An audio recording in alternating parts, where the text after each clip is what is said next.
Welcome to the Stoic Tide. Listen closely. Really listen. The belief that you're smart is the very thing that makes you foolish. Sounds upside down, right? But Epictetus said it over 2,000 years ago. You can learn what you think you already know. Look around. Pause for a second. How many people are still truly learning? How many stay curious, humble, willing to say, I might be wrong? Wisdom isn't automatic. It doesn't come with age, titles, or degrees it's earned. Forget be discipline, by small habits repeated day after day, by a mind brave enough to question itself. Today, I'm going to walk you through 7 Stoic habits.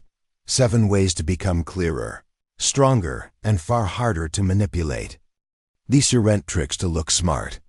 They are really disciplines of the mind. The road every philosopher, warrior, and seeker of truth must travel. If you want to be wise, not to outshine others, but to understand yourself. Start here. Start now and keep going. Habit number 1. Ask the right questions. Habit 1. Ask the right questions. Everything begins with a question. Not how do I win, but what truly matters. Epictetus once said, you cannot learn what you think you already know. The most dangerous kind of ignorance is believing you're already wise. The more certain you are of your knowledge, the tighter you close the door to truth. There's a story small but unforgettable. Every afternoon when young Isidore came home from school, his mother never asked, did you get good grades or did you have fun? She asked only one thing, did you ask a good question today? That single question shaped his entire life. From an ordinary boy, he grew into one of the greatest physicists of the century, a Nobel Prize winner. The mind that laid the foundation for the Amor. Why? Because he never lost his curiosity. That spark of wonder that most adults bury the moment they think they've figured life out. Children always ask why. Adults stop asking because they're afraid of looking foolish. But Socrates walked the streets of Athens not to lecture, but to ask. Asking doesn't make you weak. It makes you powerful. Because only when you admit you don't know do you begin to really learn. The Stoics understood this deeply. The wise are never afraid to say, I don't know. So make it a daily habit. Ask why am I doing this? Every morning ask what am I missing? When you argue, what if I'm wrong? When emotion takes over, you'll discover that wisdom doesn't live in the answers. It lives in patience to sit with the unknown, because every truth begins with a question, and every mistake begins with the arrogance of thinking you already know. Habit 2. Build a second brain. Habit number 2. Build a second brain. The human mind wasn't designed to store, that it was designed to create. Yet we force it to remember everything.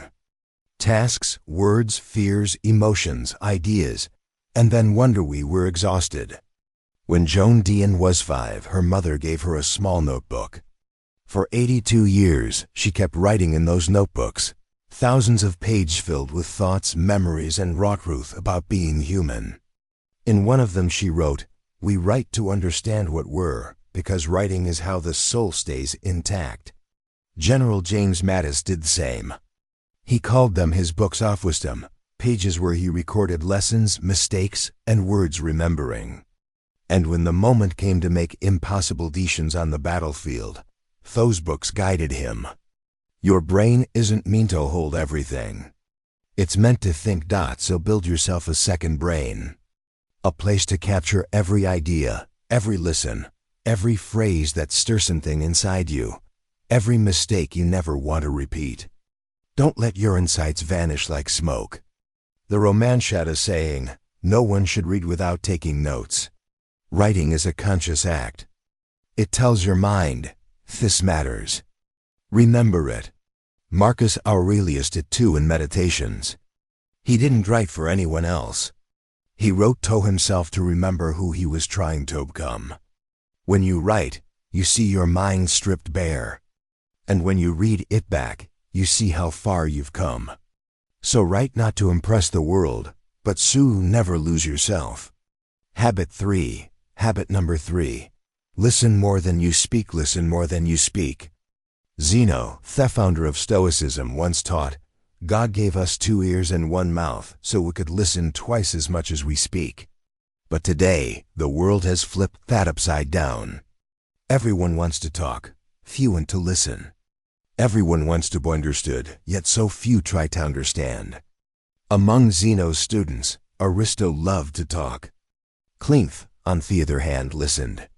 And when Zeno did, he didn't pass his school to the talker. He gave it to the listener, because the listener learns what the talker never will. That silence is power. Just like Maya Angelou, as a child living in fear, barely speaking, simply listening to the world. She called herself a giant ear listening to everything, voices, breaths, rain, poetry, the hum of life itself. And that silence shaped her. It turned her into one of the greatest writers of her time because she understood how people spoke and how they thought. You learn the most when you stop trying to prove anything. So learn to listen, not just with your ears, but with your mind. Listen to understand someone's fear. Listen to recognize the emotions within yourself. Listen to learn humility. Listen to understand, not to reply. Because everyone you meet knows something you didn't. When you speak, you only repeat what you already know. But when you listen, you discover something new. Habit number 4. Learn from mistakes. Habit 4. Learn from your mistakes. No one walks the road to wisdom without stumbling. But the wise learn how to stumble differently. Lou Gehrig, a legend of baseball, was no natural-born genius. He trained through failure, through hundreds of dropped balls, demotions, and critics calling him stupid. But Gehrig had one rare habit. He never made the same mistake twice. He once said, "A fool isn't someone who makes a mistake, but someone who kicks the same stone twice." Today's world fears mistakes. We shrink from failure as if it defines us. But the Stoics knew better. There are no mistakes, only lessons not yet learned. The weak blame circumstance, not the strong take responsibility. They learn, adapt, and move forward. Mistakes are gifts wrapped in pain. If you Doretto open them, you'll always find wisdom inside. Marcus Aurelius, Emperor of Rome, reminded himself every day, "If Somione shows me I am wrong, I will be grateful because I seek truth, not victory." So the next time you fail, don't run from it. Write it down. Ask yourself, what did I learn? Then move on with tougher feet and a clearer mind. Wisdom doesn't live in success. Wisdom lives in how you rise after you fall. Habit number 5. Read history, not headlines. Habit 5. Read history, not headlines. Millions of people start their day scrolling through the news and end it with a shattered mind. News isn't knowledge, it's addiction. The more you consume, the more chaotic the world feels, and the smaller you feel inside it. The Stoics understood this thousands of years ago. Seneca said, "He who studies history lives many lives in one." But today, we're surrounded by fake history, trending topics, viral outrage, the illusion of being informed. We consume information the way we eat junk food, fast, excessive, and empty. If the first thing you do every morning is react for your phone, scroll through news, podcasts, endless videos, ask yourself, what are you really learning from it? A wise person doesn't seek more information. They seek the right information. They study the past to understand the present. They read old books to navigate the modern world. Marcus Aurelius studied the lives of those before him, kings, generals, philosophers. He treated history as a mirror to see how to live, how to lead, how to endure pain. When you read Seneca, Marcus, or Plutarch, you realize something profound. Human nature hasn't changed in 2,000 years. We're still greedy, still afraid, still deceived by our own minds. So read what lasts. Read to understand people, not just to chase headlines. You don't need to know everything that's happening right now. You only need to understand what always happens to humanity. Because every new Problem you face today is just an old lesson disguised in modern clothes. Habit 6. Cleanse your habit number 6.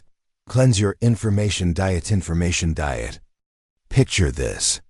Someone wakes up at 6 o'clock in the morning, turns on the TV, scrolls through Twitter, listens to political commentary, watches viral clips, and convinces themselves they're staying informed. In truth, they're letting their mind be torn apart piece by piece.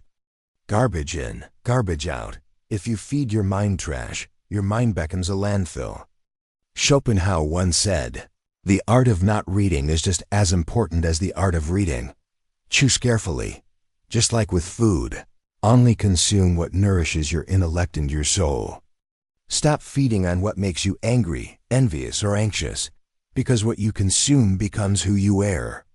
Marcus Aurelius warned, "Don't chase every sound.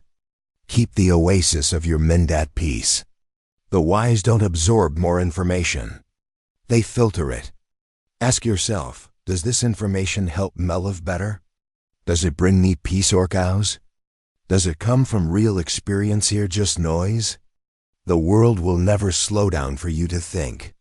So you must slow down to keep your ability to think. Filtering what you consume is the discipline of self-control. And in a world that never stops shouting, silence is wisdom. Habit number 7. Always remain a student. Always remain a student. The final story is about Marcus Aurelius. One morning in Rome, people saw him leaving the palace, wax tablets in hand. A friend asked, "Where are you going, my emperor?" Marcus replied, "I'm going to see sexes to learn what I do not yet know." That was the emperor of Rome, the most powerful man in the world, still going to class. That is the image of true wisdom. Not a man who knows everything, but a man who knows he never will. Learning doesn't end when you earn a degree. It ends when you stop being curious. Epictetus was once a slave yet became a philosopher.